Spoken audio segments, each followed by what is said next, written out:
Jesus saw the crowds, he went up on a mountainside and sat down. His disciples came to him, and he began to teach them. He said, "Blessed are the poor in spirit, for theirs is the kingdom of heaven. Blessed are those who mourn, for they will be comforted. Blessed are the meek, for they will inherit the earth. Blessed are those who hunger and thirst for righteousness, for they will be filled. Blessed are the merciful, for they will be shown mercy. Blessed are the pure in heart, for they will see God. Blessed are the peacemakers, for they will be called children of God. Blessed are those who are persecuted because of righteousness, for theirs is the kingdom of heaven. Blessed are you when people insult you, persecute you, and falsely say all kinds of evil against you because of me. Rejoice and be glad, because great is your reward in heaven, for in the same way they persecuted the prophets who were before you. You are the salt of the earth, but if the salt loses its saltiness, how can it be made salty again? It is no longer good for anything except to be thrown out and trampled underfoot. You are the light of the world. A town built on a hill cannot be hidden. Neither do people light a lamp and put it under a bowl. Instead, they put it on its stand, and it gives light to everyone in the house. In the same way, let your light shine before others, that they may see your good deeds and glorify your Father in heaven. Do not think that I have come to abolish the law or the prophets. I have not come to abolish them, but to fulfill them. For truly I tell you, until heaven and earth disappear, not the smallest letter, not the least stroke of a pen, will by any means disappear from the law until everything is accomplished. Therefore, anyone who sets aside one of the least of these commands and teaches others accordingly will be called least in the kingdom of heaven. But whoever practices and teaches these commands will be called great in the kingdom of heaven. For I tell you that unless your righteousness surpasses that of the Pharisees and the teachers of the law, you will certainly not enter the kingdom of heaven. You have heard that it was said to the people long ago, "You shall not murder, and anyone who murders will be subject to judgment."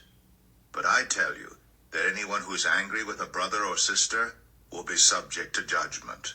Again, anyone who says to a brother or sister, "Raka," is answerable to the court, and anyone who says, "You fool," will be in danger of the fire of hell. Therefore, if you are offering your gift at the altar, and there remember that your brother or sister has something against you, leave your gift there in front of the altar. First go and be reconciled to them, then come and offer your gift. Settle matters quickly with your adversary who's taking you to court.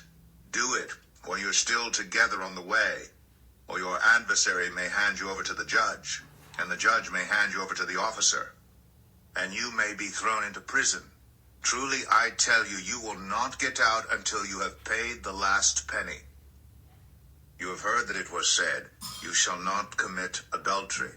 But I tell you that anyone who looks at a woman lustfully has already committed adultery with her in his heart.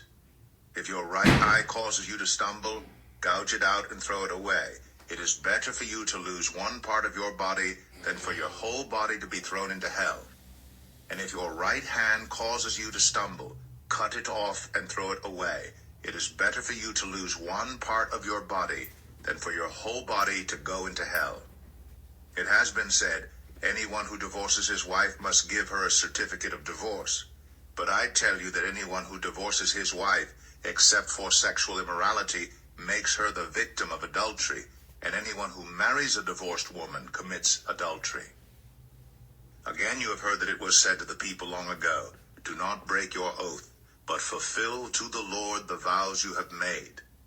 But I tell you, do not swear an oath at all, either by heaven, for it is God's throne, or by the earth, for it is his footstool, or by Jerusalem, for it is the city of the great king.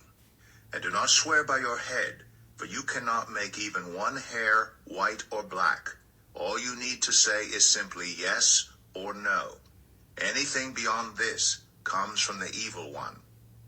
You have heard that it was said, "Eye for eye and tooth for tooth." But I tell you, do not resist an evil person. If anyone slaps you on the right cheek, turn to them the other cheek also. And if anyone wants to sue you and take your shirt, hand over your coat as well. If anyone forces you to go 1 mile, go with them 2 miles. Give to the one who asks you, and do not turn away from the one who wants to borrow from you. You've heard that it was said, love your neighbor and hate your enemy.